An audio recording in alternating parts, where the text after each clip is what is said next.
نحمده ونصلي ونسلم على سيدنا ومولانا محمد رسوله النبي الأمين المكين الحنين الكريم الرؤوف الرحيم. أما بعد، بسم الله الرحمن الرحيم.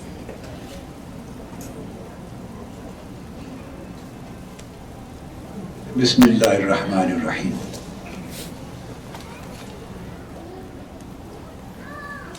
آج آپ کی اس ملاقات کے موقع پر تو میں سوچ رہا ہوں کہ کوئی ایک کلمہ نصیحت کا بھی آپ سے کہوں.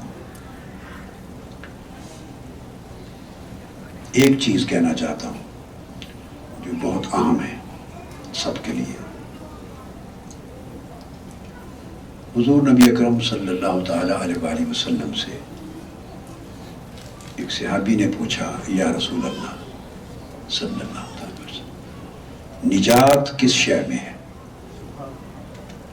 کیا بولیے، نجات کس شے میں؟ آقا علیہ الصلوۃ والسلام نے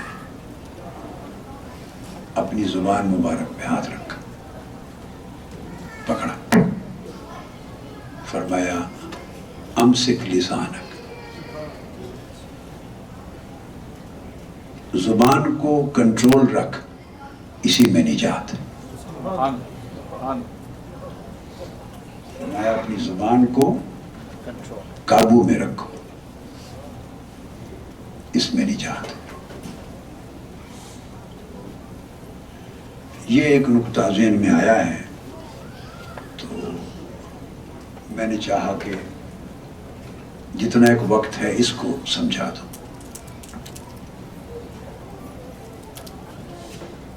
اب یہ جملہ دیکھنے میں بڑا مختصر سا چھوٹا سا جملہ ہے، اور یہ بات عام طور پہ آسانی سے سمجھ میں نہیں آتی کہ ساری نجات زبان کو قابو میں رکھنے میں سے کیسے ہو گئی.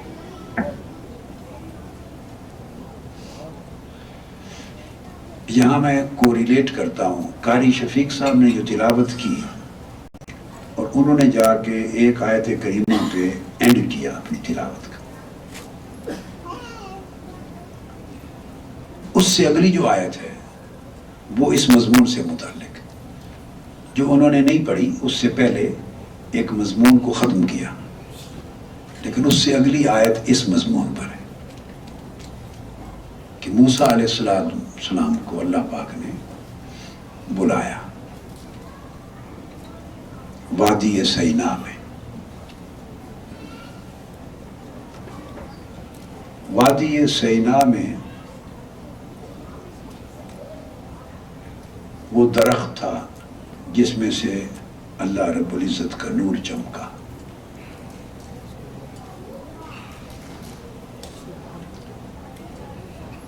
اور موسیٰ علیہ السلام جا کے ہم کلام ہوئے.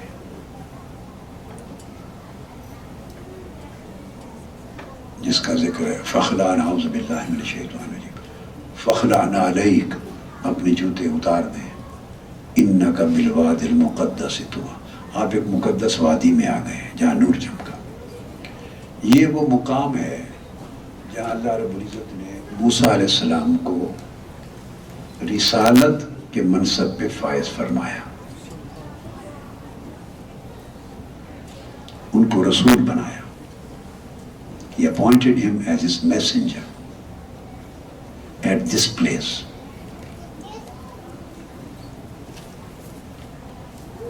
And from this point, Sayyidina Musa alayhi salam's messengership starts.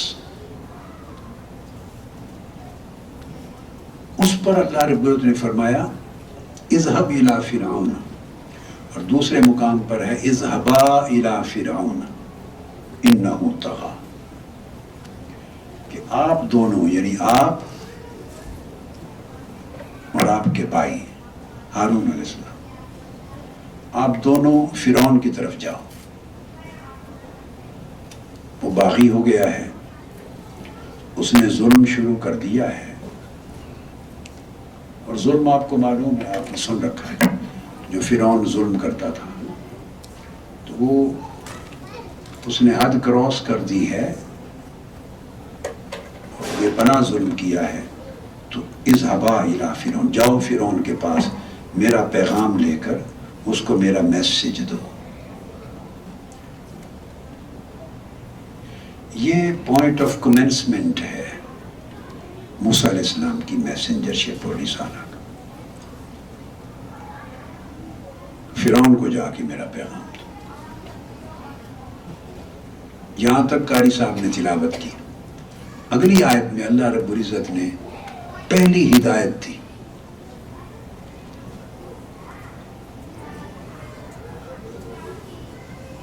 پہلی ہدایت دی when he was appointed as messenger. تو first divine instruction given to him، پہلی ہدایت وہ کیا تھی؟ فرمایا فَقُولَا لَهُ قَوْلًا لَيِّنًا لَعَلَّهُ يَتَذَكَّرُ أَوْ يَخْشَىٰ۔ فرمایا قُولَا لَهُ قَوْلًا لَيِّنًا، زبان کو کنٹرول رکھنا، زبان کو قابو میں رکھنا، اور جب اس سے بات کرو تو نرمی کے ساتھ بات کرنا۔ یہ جو آج کی نصیحت کر رہا ہوں، اس نصیحت کا فاؤنڈیشن اللہ رب العزت کا یہ حکم ہے۔ بنیاد کس کے ساتھ بات کرنی ہے؟ بولیے صوفی صاحب، کس کے ساتھ بات کرنی؟ فرعون کے ساتھ بھیج رہے ہیں۔ خود فرما رہا انہو طغی، وہ حد سے آگے نکل گیا، اس نے حد کراس کر دی، ظلم کی، جبر کی، قتل و غارت گری کی۔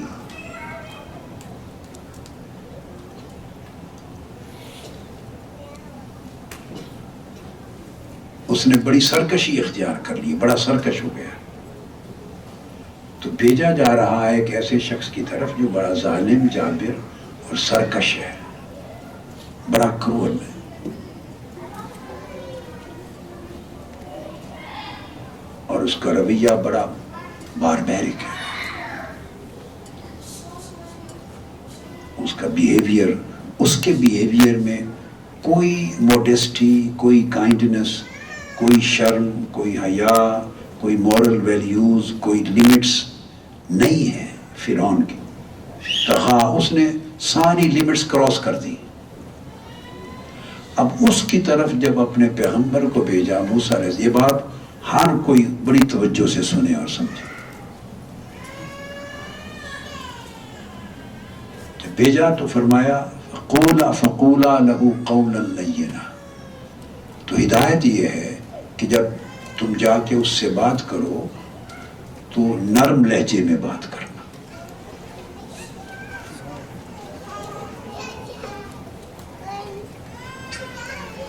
بیٹھ جاؤ۔ جب بات کرو فرعون سے تو کس لہجے میں کرنا؟ یعنی جب اس سے ایڈریس کرو تو بڑے نرم لہجے میں، قول لین، بڑے نرم طریقے سے بات کرنا۔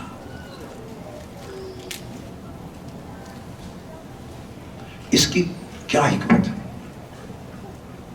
فرمایا اگر نرم طریقے سے بات کرو گے تو جو بات وہ نہیں سمجھتا شاید سمجھ جائے، اور اگر اسے خوف زدہ کرنے کی ضرورت ہے تو شاید خوف زدہ بھی ہو جائے۔ یعنی دونوں چیزوں کے لیے جو تعلیم کی، تلقین کی، وہ فرمایا کہ نرم لہجے سے بات کرنا۔ اب یہ قرآن مجید کی آیہ کریمہ اور وہ حدیث پاک جو حضور علیہ السلام نے ایک صحابی سے فرمایا، پوچھا صحابی نے کہ نجات کس چیز میں ہے؟ نجات، فرمایا زبان کو قابو میں رکھنا، اس میں نجات ہے۔ یہ آیت کریمہ جو موسیٰ علیہ السلام کو پہلی انسٹرکشن دی جا رہی ہے، اور یہ حدیث کہ نجات زبان کو قابو رکھنے میں ہے۔ ان دو کو جوڑیں تو ایک چیز سمجھ میں آتی ہے.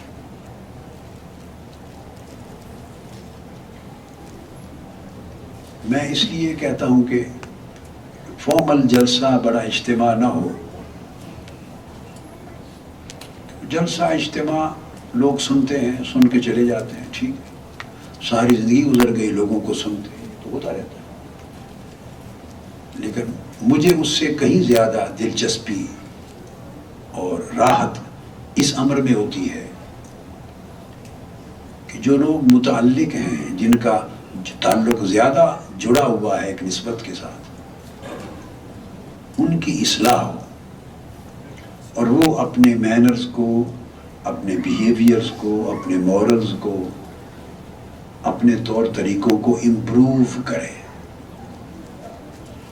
اگر آپ لوگ امپروو کریں تو اس میں مجھے خوشی اور مسرت اور راحت زیادہ ہوگی بنسبت اس کے کہ ہزارہ لوگ آ کے بیٹھ کے سنیں اور چلے جائیں.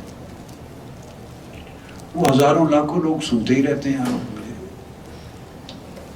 میں نے اور پھر یہ سمجھانے کے لیے آدمی ایک آزاد ماحول چاہتا ہے، جس ماحول میں زیادہ رکھ رکھاؤ نہ ہو، کھل کر بات سمجھا سکے.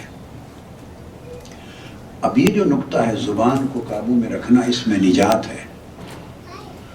اور پیغمبری کی پہلی ہدایت موسیٰ علیہ السلام کو، وہ بھی زبان کی نرمی میں ہے. اس کے اندر راز کیا ہے؟ یہ بڑی اہم چیز ہے جو سمجھانا چاہتا ہوں. اب یہ تو حدیث پاک بیان کر دی، آیت کریمہ بیان کر دی. اب اگلی باتیں جو کہہ رہا ہوں یہ تو عام طور پہ اس کنٹیکسٹ میں لکھی ہوئی نہیں ہوتی، اس کنٹیکسٹ میں لکھی ہوئی نہیں ہوتی، یہ سمجھنے سے تعلق رکھتی ہے. عرفاء نے، اولیاء نے، حکماء نے، ائمہ نے مختلف مقامات پر چیزوں کو بیان کیا ہوتا ہے، قرآن و حدیث سے لے کر. اس پر یہ سوال پیدا ہوتا ہے کہ اس کی اتنی اہمیت کیوں ہے؟ اس کی اہمیت دو اعتبارات سے. ایک تو آقا علیہ الصلوۃ والسلام نے خود اس کی وضاحت فرمائی ہے. آپ نے فرمایا کہ کسی شخص کا ایمان اس وقت تک صحیح نہیں ہو سکتا، ایمان اس وقت تک، بولیے، صحیح نہیں ہو سکتا. کامران رشید اور کانپور، کسی شخص کا ایمان اس وقت تک صحیح نہیں ہو سکتا جب تک اس کا دل صحیح نہ ہو.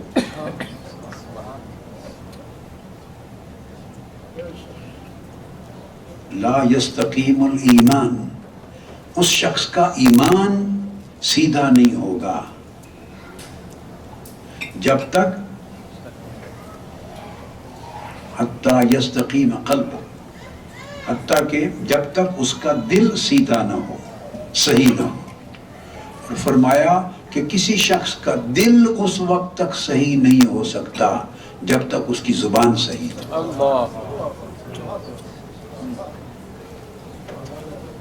آپ اس بات کو سمجھیں، آپ بھی سمجھ رہی ہیں. پھر اس کا جو آگے اس بات کا راز ہے وہ میں اس سے آگے سمجھاتا ہوں. پہلے حدیث پاک کی روشنی میں نقطہ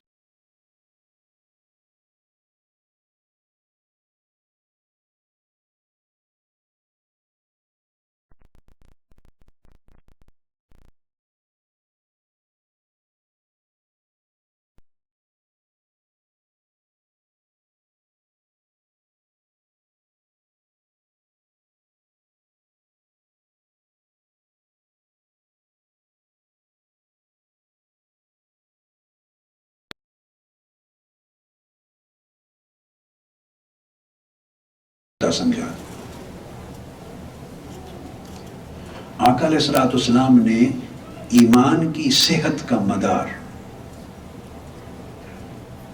یعنی ہیلتھ آف ایمان، health of your Islamic faith, وہ it is based on health of your heart, the beauty of your heart.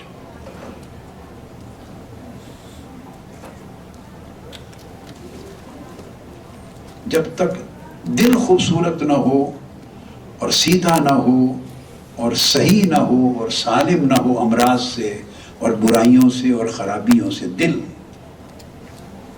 اس وقت تک ایمان صحیح نہیں ہو سکتا. اور پھر عجیب بات ہے، فرمایا کہ دل اس وقت تک سیدھا نہیں ہو سکتا جب تک زبان صحیح نہ ہو. اب آپ اس کو ادروائز لے لیں، یعنی زبان صحیح ہوگی تو دل صحیح ہوگا، اور دل صحیح ہوگا تو ایمان صحیح ہوگا. یہ ایک ڈائریکشن ہے. اب آپ کے ذہنوں میں ایک سوال آ سکتا ہے کہ یہ پرائورٹی کیوں بنائی گئی ہے کہ زبان صحیح ہو؟ حالانکہ آپ یوں بھی کہہ سکتے ہیں کہ نیت صحیح ہو تو تب صحیح ہوگا. بھائی نہیں، نیت تو تب ٹھیک ہوگی کہ دل ٹھیک ہوگا. ارادہ صحیح ہو تو ارادہ تو تب صحیح ہوگا جب دل صحیح ہوگا. سوچیں صحیح ہوں، خیالات صحیح ہوں تو خیالات اور سوچیں تب صحیح ہوگی جب دل صحیح ہوگا. میں نے یہ میرا جو الہدایہ اس سال ہوا ہے اگست کے پہلے ویکینڈ میں ناروے میں، الہدایہ ہوا ہے ناروے میں. اس ناروے کے الہدایہ میں وہ سنے وہ اردو میں ہیں، چونکہ ناروے والے اردو میں ہیں، انگلینڈ والے انگلش میں ہیں سارے. یہ سبجیکٹ اور ہیں، وہ سبجیکٹس اور ہیں. ناروے والا سنیں. اس میں میں نے 10 مدارج بیان کیے ہیں کہ فعل کے یا کسی ایکٹ کے صادر ہونے سے پہلے کتنے مرحلوں سے انسان کا ذہن اور دل گزرتا ہے. وہ بڑا عام ہے، بہت عام ہے، سننے والا. تینوں دن کے خطاب، ناروے کے تینوں دن کے خطاب سننے والے اپنا بطور سبق کے سنیں، بطور لیسن کے. تو آقا علیہ السلام نے فرمایا کہ نہیں، زبان صحیح ہوگی تو تب دل صحیح ہوگا، اور دل صحیح ہوگا تو ایمان صحیح ہوگا. تو زبان کو پیوٹل حیثیت دی ہے، کی رول ہے زبان کا. کیوں؟ اب وہ نکتہ بتاتا ہوں تو چند ایک مثالیں دے کر. اس لیے کہ ہر رشتے کی ابتدا زبان سے ہوتی ہے. جس سے بھی آپ کوئی رشتہ استوار کرتے ہیں، اچھا رشتہ سنوارتے ہیں یا بگاڑتے ہیں، وہ ابتدا کہاں سے ہوتی ہے؟ زبان سے ہوتی ہے.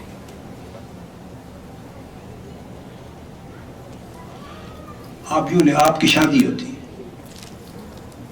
کمال اطہر صاحب کی مثال ہے، شادی ہو گئی ان کی، دولہا بھی آ گئے دلہن بھی آ گئے، اکٹھے بیٹھ گئے. تو کانپور کی اور شبنم کی شادی ہو گئی، بٹی صاحب کی اور ان کی بیگم کی شادی ہوگی، دولہا دولہا بن کے بیٹھ گئے. صوفی عبدالستار کی اور ان کی بیگم کی شادی ہوگی، دولہا اور دلہن آ گئے. اب ایک رشتے کی ابتدا ہونی ہے، پہلا فعل کیا ہوگا؟ بولیے. زبان ہی لے گی. آپ کچھ حال پوچھیں گے، آپ کا کیا حال ہے، وہ کوئی جواب دے گی، یا وہ کچھ پوچھے گی آپ جواب دیں گے. خیریت پوچھیں گے، کوئی دودھ کا پوچھیں گے، کوئی کھانا ہے، کچھ پینا ہے، کیا لا دوں، وغیرہ وغیرہ. آپ جتنی اچھی میٹھی زبان سے گفتگو کریں گے، وہی اس رشتے کے استوار کرنے میں پہلا امپیکٹ کریٹ ہوتا. رشتے کے لیے جو پہلے نقش لکھے جائیں گے نا، اس تعلق کی تختی پر احمد نواز ملک صاحب نے کچھ تو بولا ہی ہوگا نا، شاہد ملک صاحب، جو پہلا جو چند کلمات کہے تو ایک رشتہ قائم ہو رہا ہے. خالی تختی ہے، ایک خالی تختی ہے. تو یہ میں پرانے زمانے کی باتیں کر رہا ہوں، ہم چونکہ خود پرانے زمانے کے لوگ ہیں نا. ماڈرن ٹائم یعنی کامران کے زمانے کی بات نہیں کر رہا. وہ تو مطلب ہے اس میں تو زبان سے پہلے واٹس ایپ کام کر رہا ہوتا ہے، ای میلز کام کر رہی ہوتی ہیں. وہ تو زبان بعد میں آتی ہے، اس میں تو انگلیاں کام کرتی ہیں پہلے. اس زمانے کی بات نہیں کر رہا، عقیل کے اور ہمایوں والے زمانے کی بات نہیں کر رہا، چودھری افضل صاحب کے زمانے کی بات کر رہا. ماں باپ نے رشتہ کر دیا نا جی. اور رشتے کیا کیے، بعض اوقات دلہا نے دلہن کو اور دلہن نے دلہا کو دیکھا ہی نہیں ہوتا تھا، بس نکاح کر کے تو جوڑ دیا. وہ پہلی رات بارات کے بعد جب دلہن گھر آتی ہے تو اس وقت ہی دیکھنا ہے. تو مقصد بات کا یہ ہے کہ آپ کی جب بگننگ ہوتی ہے تو سلیٹ خالی ہے. چلو کامران سٹائل میں بھی چلے جائیں تو کسی سٹیج پر تو واٹس ایپ بھی اگر گالیاں لکھی ہوں اور اوئے توئے لکھا ہو اور غصے کے ساتھ بھرا ہوا لکھو میں ایسا تیسی کر دوں گا، آپ جانتی ہیں میں کتنا پاورفل آدمی. اگر آپ محبت کا آغاز ہی ان جملوں سے کریں کیا انجام کچھ ہاتھ میں آئے گا جی؟ نہیں آئے گا، کچھ نہیں آئے گا الٹیمیٹلی. تو زبان سے پہلا امپیکٹ اس کریٹ ہوتا ہے، اور پہلے اس تختی پر، تعلق کی تختی پر پہلے کلمات لکھے جاتے ہیں، اور وہ جو کلمات ہیں وہ ایک امپیکٹ، ایک امپریشن چھوڑتے ہیں کہ یہ آدمی سافٹ ہے، یہ آدمی اچھا ہے، یہ آدمی کیئرنگ ہے، لونگ ہے، خیال رکھنے والا. ایک پازیٹیو امپیکٹ آ جائے یا چند ابتدائی جملوں اور یعنی کلمات سے نیگیٹو امپیکٹ آ جائے. فہیم انور خان رنداوا کی زبان بول لے بشک، جس میں کوئی، اب یہ تو ہماری بیٹی اس کا ہے نا، ظرف ہے تنزیلہ کا، کہ اس نے فہیم انور کے ہر جملے کے اندر اپنے آپ مٹھاس ڈال دی. اگر فہیم تو فہیم ہے، ہم جانتے ہیں. اب بات کو سمجھ رہے ہیں نا، یہ جو الفاظ کا چناؤ کرتے ہیں یہ بات امپورٹنٹ ہے. اور الفاظ کے ساتھ جملوں کی ساخت بناتے ہیں، اس کے اندر ایک کنٹینٹ ڈالتے ہیں آپ. پھر کہنے کا ایک سٹائل ہوتا ہے، کس لب و لہجے میں وہ بات کر رہے ہیں. یہ ساری چیزیں ملا کے ایک امپیکٹ کریٹ کرتی ہیں. اس سے رشتے کی ابتدا ہوتی.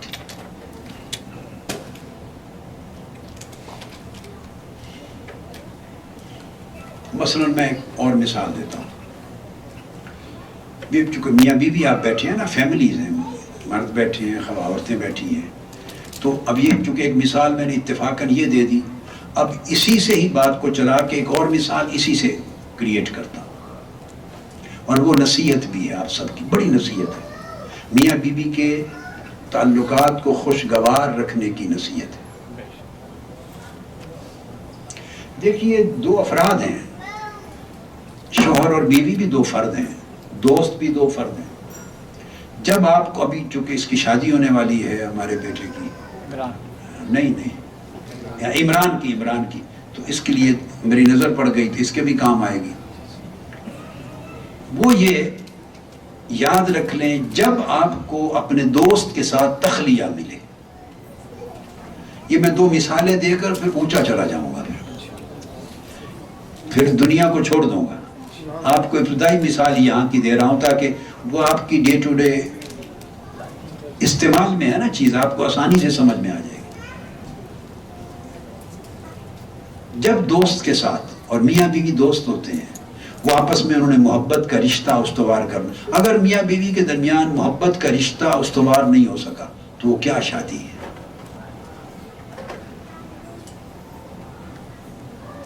وہ شادی کیا ہے؟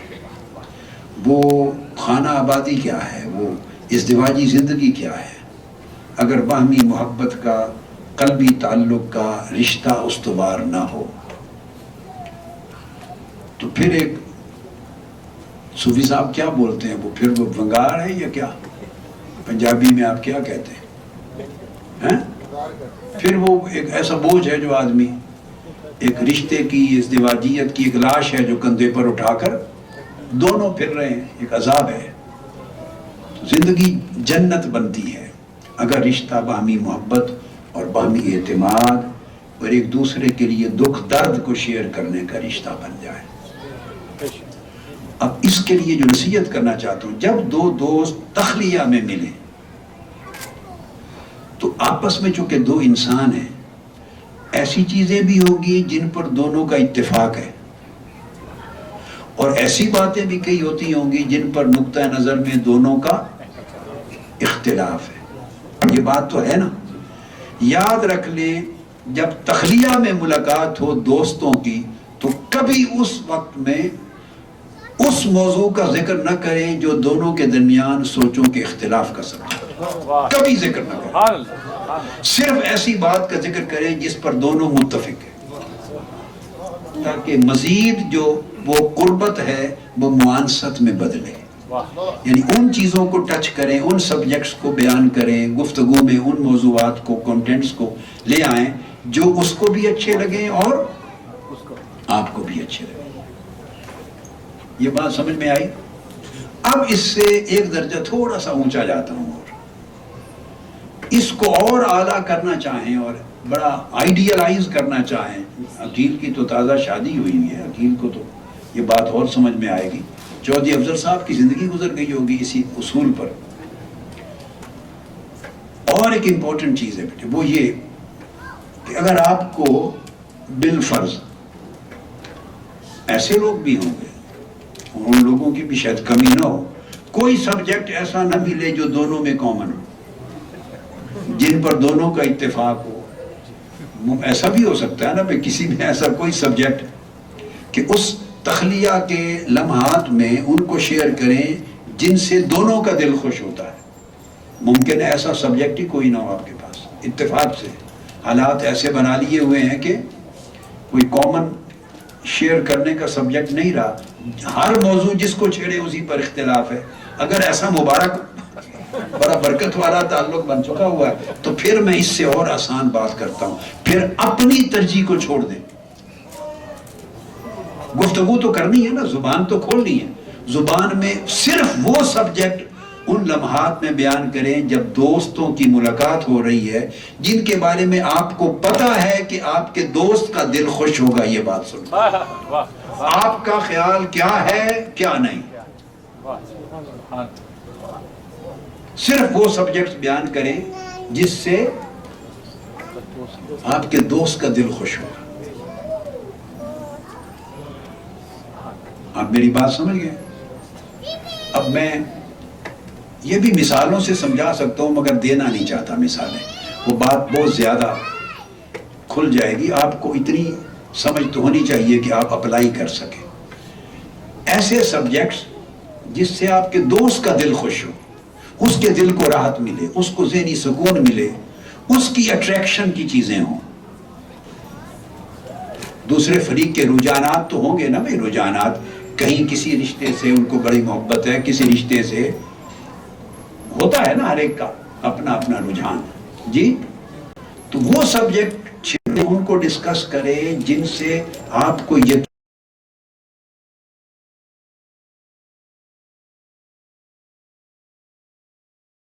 ہے کہ ان سبجیکٹ پر گفتگو کرنے سے اس کے دل کو خوشی اور راحت ہوگی۔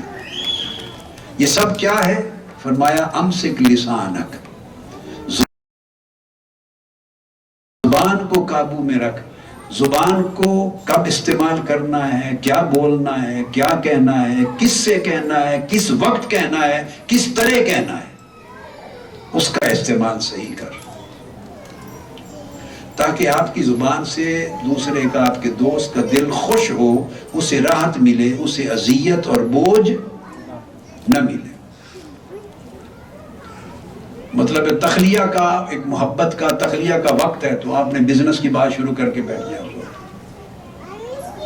سوئی صاحب شروع کر دے میری ٹیکسی دے خرچے ہی پورے نہیں ہوندے تو میں تینوں خاک لے آ دے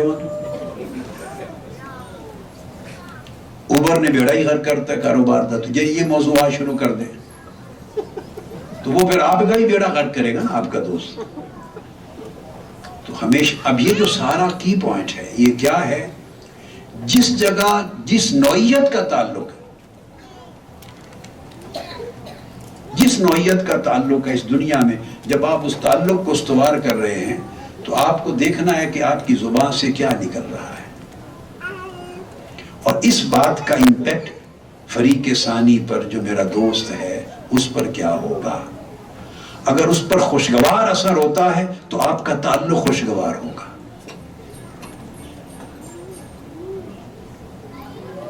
یہ دو باتیں تو مثالیں سمجھ آ گئی نا. اب سورہ فاتحہ پر آ جائیں.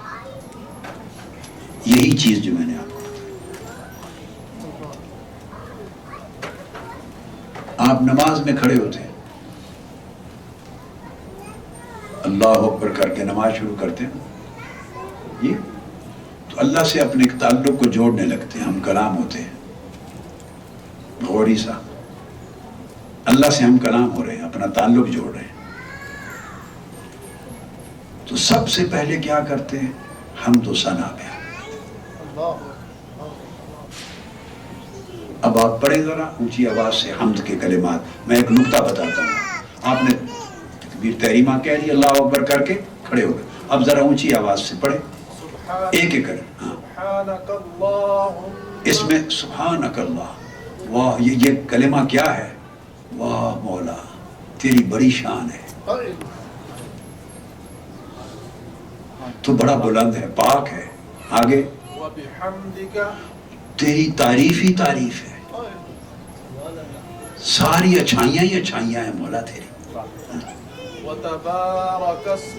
اور تیرا نام کتنا برکت والا، تیرا نام کتنا اونچا، کتنی برکت والا. آگے تیری ذات کتنی بلند، کتنی بالا، کتنی برگزیدہ ہے.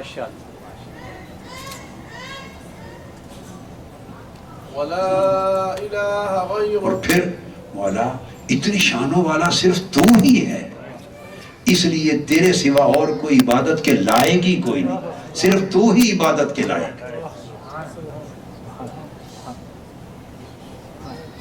آپ سمجھیں؟ ختم ہو گئی؟ بیٹھ جائیں. اب اس سارے کلمات میں جو بات سمجھانا چاہتا ہوں، کوئی کلمہ آپ کی ڈیمانڈ کا، دعا کا، سوال کا ہے کہ باری تعالیٰ میں بہت بھوکا ہوں، مجھے خوراک دے، قرض دار ہوں، میرا قرض اتار دے، بیمار ہوں، مجھے شفا دے، گمراہ ہوں، مجھے ہدایت دے، پریشان حال ہوں، مجھ پہ کرم کر. کوئی دعا، کوئی سوال ہے؟ بولیے کیا ہے؟ کوئی ہے؟ صرف مولا کی حمد و ثنا ہی ہے اور دعا نکال دی. اس میں کوئی چیز ایسا ایک کلمہ نہیں ہے جو آپ اپنی طرف سے کہہ رہے ہیں کہ میں یوں کرتا ہوں. اب آگے ایک سٹیپ اور کہ میں تیری حمد کرتا ہوں، میں تیری ثنا کرتا ہوں، میں تیری عبادت کرتا ہوں، یہ بھی نہیں ہے. یعنی جہاں تعلق جوڑا جا رہا ہے اس کے پہلے کلمات جو زبان سے ادا ہو رہے ہیں اس میں سے آپ نے اپنے آپ کو نکال ہی دیا ہے ٹوٹل. اپنے آپ کو نکال. یہ بات اس کو بار بار سنا کریں زندگی میں. آپ سنا کریں، ہم نے نہیں سنا کسی سے زندگی میں. یہ آپ کا نصیب ہے، خوش نصیب ہے، آپ کو سننے کا مل رہا ہے. ہماری پوری زندگی میں ہم نے یہ نہیں سنا. ابھی جو بات میں کہہ رہا ہوں، یعنی میں اللہ کے گھر میں کہہ رہا ہوں. میری عمر کیا ہے؟ 65-66 برس. میں نے 65-66 برس آج کے دن تک میں نے نہیں سنا کسی سے. آپ سن رہے ہیں، آپ کا نصیب ہے. ہم نے زندگی گزاری ہے، ہمیں نہیں ملا سننے کو. نہ پڑھا ہے نہ سنا ہے آج تک کی زندگی میں. نہ پڑھا ہے نہ سنا. اس لیے آپ کو مل رہا ہے، نصیب ہے، اس کو ازبر کر لیں، باندھ لیں. اور پلے باندھیں اور اس کو استعمال کریں لائف میں. یہ اللہ کی عطائیں ہوتی ہیں، اوپر سے آتی ہیں، کتابوں میں نہیں ہوتی. اس پر توجہ کریں کہ پوری نماز جہاں بندہ اللہ سے تعلق جوڑ رہا ہے تو اس تعلق جوڑنے کی بگننگ میں ایک لفظ بھی ایسا نہیں بول رہا جس میں وہ اپنا ذکر کر رہا ہو کہ میں چلو اللہ کی حمد ہی صحیح، مگر یوں کرے کہ میں تیری حمد کرتا ہوں، میں تیری ثنا کرتا ہوں، میں تیری عبادت کرتا ہوں، میں تجھے ایسا مانتا ہوں. نہیں، ابتدائی کلمات میں کو نکال ہی دیا ہے، بالکل ایک فعل بھی نہیں ہے میں اپنا، سب کچھ فعل فاعل اسم ذات سب اللہ کی، کوئی شے بندے کی طرف منسوب نہیں ہے. اور دوسری بات، بندے کی کوئی طلب، کوئی دعا، کوئی سوال وہ بھی نہیں ہے. یہ ہے تعلق جوڑنے کا طریقہ. جو تعلق جوڑے اور اپنا خیال کرے اس میں، اس کا تعلق نہیں بنتا. جو دوسرے سے تعلق جوڑے اور ساتھ بولیے نا اپنا خیال رکھے، وہ تعلق نہیں بنتا. وہ نہ 3 میں نہ 13 میں، وہ نہیں بنتا تعلق. وہ ساری زندگی اسی دھندے میں رہتا ہے، اپنے خیال اور دھیان میں رہتا ہے، اسے ملتا کچھ نہیں. اللہ پاک نے فرمایا، حدیث قدسی ہے ایک، حدیث پاک میں آقا علیہ السلام نے فرمایا کہ اللہ پاک نے فرمایا، دعا کے باب میں اس کا ذکر آتا ہے حدیث میں، فرمایا کہ میرے ایسے بندے بھی ہیں جو میری یاد میں اتنا مشغول رہتے ہیں کہ مجھ سے مانگنا بھی بھول جاتے ہیں. فرمایا میرے ایسے بندے بھی ہیں جو میری یاد میں اتنا مشغول رہتے ہیں اور ہو جاتے ہیں کہ اپنے لیے سوال کرنا، دعا کرنا بھی بھول جاتے ہیں. تو باری تعالیٰ پھر تو ان سے کیا کرتا؟ وہ تو مانگ ہی نہیں سکتے اپنے لیے، تو کیا کرتا؟ فرمایا وہ مانگنے والوں سے کئی گنا زیادہ دیتا ہوں. جو مانگنے والوں کو دیتا ہوں ان سے کئی گنا زیادہ دیتا ہوں. جو میرے تعلق میں، میری یاد میں اپنے آپ کو اور اپنی ضرورتوں کو بھی بھول جاتے ہیں. تو تعلق قائم ہوتا ہے اپنی نفی کرنے سے، اپنے آپ کو نکالنے سے. تو آپ کو نماز اللہ سے تعلق کرنے کا سب سے اعلیٰ، سب سے عرفہ اور سب سے عظیم طریقہ ہے، اور اس کی بگننگ ہے. اب دیکھیے جو حمد آقا علیہ السلام نے سکھائی، آقا علیہ السلام نے جو حمد سکھائی، تو اس کا فلسفہ تو بیان نہیں فرمایا نا کسی کو. یہ فلسفہ، یہ حکمت حدیث میں بیان نہیں فرمائی. یہ جو بیان فرما دی حمد، تو کیا خیال ہے اتفاقیہ یہ کلمات صادر فرما دی ہے؟ بے نماز کی حمد یوں کرنی اتفاقیہ صادر کر دی ہے، یا یہ اسلوب رکھنا ہے اور یہ نہیں رکھنا، یہ جان بوجھ کر ایک مقصد اور فہم اور معرفت کے ساتھ کیا گیا؟ بتائیں. آقا علیہ السلام نے اس کی وضاحت بیان فرمائی ہے یا نہیں فرمائی؟ مگر یہ تو سمجھنے والوں کا کام ہے کہ وہ غور کریں اور سمجھیں کہ اس میں سے ایک لفظ بھی ایسا نہیں جس میں بندہ کوئی اپنی التجا کر لے یا اپنا سوال کر لے، اپنا ذکر کر لے، اپنا حوالہ ہی دے دے، سارا حوالہ ہی مٹا دیا اپنا.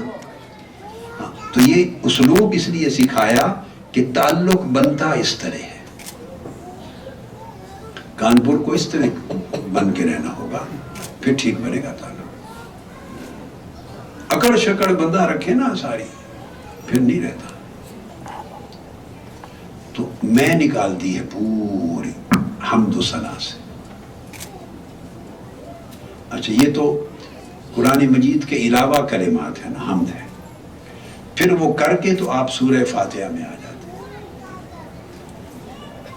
اب سورہ فاتحہ میں آ گئے تو یہ قرآن مجید کی ابتدا ہے. یہ بھی آپ تعلق میں داخل ہو رہے ہیں. You understand? اب بچے سمجھ رہے ہیں اردو میں ہیں؟ ٹائم اتنا نہیں ہے بیٹے کہ میں انگلش میں بھی ساتھ ساتھ ریپیٹ کروں. We have very short span of time, so I hope you understand. تو جب آپ قرآن مجید میں داخل ہو گئے، سورہ فاتحہ پڑھی تو اس پہ بھی غور کریں. فرمایا الحمدللہ رب العالمین، تمام تعریف. اب دیکھیے سبجیکٹ کیا چوز کی ہے، تمام تعریفیں اللہ کے لیے جو سب جہانوں کا رب ہے. الرحمن الرحیم، وہ بڑا مہربان، بڑی رحمت کرنے والا ہے. رحمت کا سبجیکٹ، پالنے کا سبجیکٹ، پرورش کا، ربوبیت کا، ساری کائنات کے خالق و مالک ہونے کا، رحمت کا. اور مالک یوم الدین، ہم سب قیامت کے دن تو جزا سزا ہر ایک کا تو ہی مالک، ہر کسی نے تیرے حضور پیش ہونا ہے. تو دیکھ پہلے تینوں آیات قرآن مجید کی قرآن کے ذریعے تعلق استوار کرتے ہوئے ان میں کوئی ذکر بندے کا یا کسی اور کا نہیں ہے، اللہ کا ہے. اور اللہ کا ذکر بھی اس کی ربوبیت اور رحمت اور شفقت اور مالکیت کے حوالے، یعنی سافٹ چیزوں کو بیان کیا ہے. کیا سافٹ چیزوں کو بیان کیا ہے، اس کی کائنڈنس کو بیان کیا. دیکھا جب اللہ سے تعلق بنتا ہے، جب بنانا ہوتا ہے تو اس تعلق بنانے میں کیا اصول رکھا گیا. اس سے یہ بات اسٹیبلش ہوئی کہ اگر آپ کسی سے، کسی بڑے سے، اپنے محبوب سے، کسی دوست سے جس کو آپ کو پیار ہے، جو آپ کا آئیڈیل ہے، جس کو فالو کرنا چاہتے ہیں، جس سے تعلق بنانا چاہتے ہیں، تو اس تعلق کی پہلی شرط یہ ہے کہ اپنی نفی کر دیں. اگر آپ کو یہ دھیان رہے نا کہ میں ہوں، تو پھر آپ نے تعلق کو کاٹ دیا، تعلق نہیں بن سکتا. اور یہ بگننگ ہوتی ہے زبان سے. بگننگ کہاں سے ہوتی ہے؟ یہ سب کلمات آپ زبان سے ادا کر رہے ہیں. تو زبان سے جو چیز کہتے ہیں کہتے ہیں کہتے ہیں، کہتے کہتے کہتے رفتہ رفتہ، جیسے پانی گرتا رہے نا پتھر پر، کسی جگہ پر قطرے ڈراپس گرتے رہیں طویل عرصہ، تو اس میں بھی ہول ہو جاتا ہے، سوراخ ہو جاتا ہے، اس کا ایک اثر ہوتا ہے. تو جب آپ کہتے رہتے ہیں اور پھر انہماک سے، صدق سے، اخلاص سے، توجہ سے، محبت کے ساتھ کہتے ہیں، تو اس کا اثر دل پہ ہوتا رہتا ہے. اس لیے فرمایا جس کی زبان درست ہو گئی اس کا دل درست ہو گیا، اور جس کا دل درست ہو گیا اس کا ایمان درست ہو گیا. ہم وہ لوگ ہیں کہ ہم نے اپنی زندگی میں سب سے زیادہ جس چیز کو نگلیکٹ کر رکھا ہے وہ زبان ہے. اس زبان سے جھوٹ ہم بولتے، جھوٹ بولتے. تو جس زبان سے جھوٹ بولا جائے گا، اس زبان پر صادر ہونے والے کلمات میں برکت اور قبولیت کہاں سے آئے گی؟ جھوٹ پلید شے ہے. اور اللہ پاک نے فرمایا لعنت اللہ علی الکاذبین، جھوٹ بولنے والوں پر اللہ کی لعنت. تو آپ وہ کام زبان سے کر رہے ہیں جس پر اللہ نے لعنت بھیجی ہے، پھر کہتے ہیں آپ کی دعائیں بھی قبول ہوں اور برکت بھی آ جائے، تو ذکر اذکار قبول ہوں. کیسے قبول ہوں گے؟ ہمارے مغز میں یہ بات نہیں آتی. اس طرح غیبت اور چغلی ہم کرتے ہیں زبان سے، پشت پیچھے دوسروں کے خلاف پر ہر روز ہر وقت یہ کرتے ہیں کہ نہیں کرتے؟ تو اس عبادت اسی زبان سے اللہ کی حمد و ثنا اور عبادت اور تلاوت بھی ہوگی، کیا حاصل ہوگا؟ وہ سارا لغو ہو جاتا ہے، بیکار جاتا ہے. آپس میں ایک دوسرے سے جب تعلق ہوتا ہے، یہی زبان ہے ٹوٹے ہوئے دل کو جوڑتی بھی ہے اور جڑے ہوئے دل کو توڑتی بھی ہے. یہی زبان جی. کوئی ٹوٹے ہوئے دل والا مل گیا، شکستہ دل، پریشان حال، تو آپ نے میٹھے بول اس سے بول دیے، تو اس سے دل کا زخمی مندمل ہوتا ہے، اس کا دل جڑتا ہے. اور اگر آپ کے دوست ہیں، ایسا کبھی نہیں ہوتا، یاد رکھ لیں کہ آپ اکٹھا کام کر رہے ہو، مثلا آپ کی تنظیم ہے، آپ کی تنظیم ہے، آپ کی ایگزیکٹو ہے، آپ کی آرگنائزیشن ہے، آپ کے رفقا کی پوری ایک باڈی ہے، آپ کی فیملی ہے، اعزا اقارب ہیں، تنظیم میں تعلق ہے، تنظیمی تعلق ہے ایک دوسرے کے ساتھ، فیملی میں ریلیشن شپ ہے ایک دوسرے کے ساتھ، دوستوں میں ریلیشن شپ ہے، سوشل ریلیشن شپ ہے، جہاں بھی تعلق ہے۔ تو میں نے آپ کو بتا دیا کہ تعلق کی تو بنیاد زبان پر ہے، تعلق کی بنیاد زبان پر ہے۔ تو آپ جڑ جاتے ہیں، دوست ہیں آپس میں۔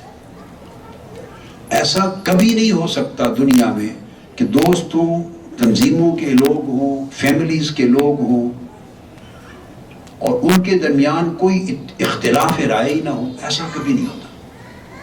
اختلاف ہوتا ہے، وے آف تھنکنگ ڈفرینٹ ہوں گے، وے آف ورکنگ ڈفرینٹ ہوں گے۔ جی کتنے بجے ہوتی ہے؟ اچھا اچھا، ماشاء اللہ۔ تو آپس میں معاملات پہ کام کرنے کا طریقہ مختلف ہوگا، میتھوڈولوجی جدا ہوگی، میکنزم جدا ہوں گے، سمجھ جدا ہوگی، انداز جدا ہوں گے، اسٹل آپ دوست ہیں، آپس میں ایک دوسرے کے رشتے ہیں۔ ہم جب زبان قابو میں نہیں رکھتے تو آپ اس رشتے کو توڑ بیٹھتے ہیں، رشتہ خراب کر دیتے ہیں۔ رشتہ بنانا آسان ہوتا ہے، کیا نبھانا مشکل ہوتا ہے۔ بنانا تو بن جاتا ہے، اکٹھا سفر کر لیا، 2 سیٹس اکٹھی تھی، گھنٹہ ڈیڑھ گپ شپ ہوئی تو رشتہ بن گیا، لین دین ہو گیا، رشتہ بن گیا، ملاقات ہو گئی، کھانا کھا لیا اکٹھے، 100 طریقے ہیں گیٹ ٹوگیدر ہوا، رشتہ بن تو جاتا ہے، بننے کے 1000 طریقے ہیں، رشتہ بن جاتا ہے، مگر بنے ہوئے رشتے کو نبھانا مشکل ترین امر ہے۔ چونکہ جب رشتہ بن گیا، آپ جڑ گئے، تو اب جڑنے کے بعد اب اختلافات کا پتہ چلے گا۔ جب محض تعلق تھا، سرسری سا تعلق، رشتہ بنا تو آپ کو تو پتہ ہی نہیں تھا ایک دوسرے کے اختلافات کا۔ اب رشتہ بن گیا، اب آپ ایک دوسرے پر کھلے، ایک دوسرے پر ظاہر ہوئے، ایکسپوجر ہوا، اور پتہ چلا کہ یہ تو کام کو اس طرح کرتا ہے، میں اس طرح کرتا ہوں، یہ اس طرح سوچتا ہے، میں اس طرح سوچتا ہوں، یہ اس کا وے آف تھنکنگ اس کا اس طرح ہے، میں اس طرح سوچتی ہوں، اس کا انداز بات چیت کا یہ ہے، میرا یہ ہے، یہ اس مسئلے کو اس طرح ڈیل کرتی ہے، میں اس طرح ڈیل کرتی ہوں۔ جب رشتہ بن گیا تو تبھی ایک دوسرے ایکسپوز ہوئے نا ایک دوسرے پر۔ جب ایکسپوز ہوئے تو اختلافات بھی ننگے ہوئے، اور اختلافات کا پتہ چلا، اب یہی تو آزمائش ہے کہ رشتہ نبھانا بھی آتا ہے یا نہیں آتا۔ یہی آزمائش، بنانا آسان ہے، بنانا تو بھائی اگر دشمن سانجا ہے تو تب بھی رشتہ بن جاتا ہے۔ آپ کا بھی اے کا دشمن بھی سی ہے اور بی کا دشمن بھی سی ہے، دونوں کا دشمن ایک ہے، تو آپ اپنی دفاع کے لیے بھی دوست بن جائیں گے۔ تو رشتے تو بن جاتے ہیں، سم ٹائمز فار نتھنگ، کسی نہ کسی چیز کی وجہ سے رشتہ بن جاتا ہے، مگر بنے ہوئے رشتے کو عمر بھر نبھانا یہ ایمان کا اور یہ حسن اخلاق کا اور یہ اعلیٰ کردار کا تقاضا ہے۔ چونکہ جب رشتہ نبھانے کا وقت آتا ہے اس میں اختلافات کو برداشت کرنا ہوتا ہے، طبیعتوں کے اختلاف کو برداشت کرنا، مزاجوں کا اختلاف، بول چال کا اختلاف، بول چال کا اختلاف، انداز فکر کا اختلاف، انداز عمل کا اختلاف، ایک دوسرے کی ڈیلنگ بیہیویئر، 1000 اختلاف ہیں، بڑا فرق ہوگا۔ یہ تو خوبی ہے، اگر بڑا سخت اختلاف نہ ہو تو آپ رشتہ نبھا لیں تو کون سا تیر مار لیا آپ نے؟ اختلاف نہیں ہے تو رشتہ نبھا لیا، یہ کون سے اچیومنٹ ہے؟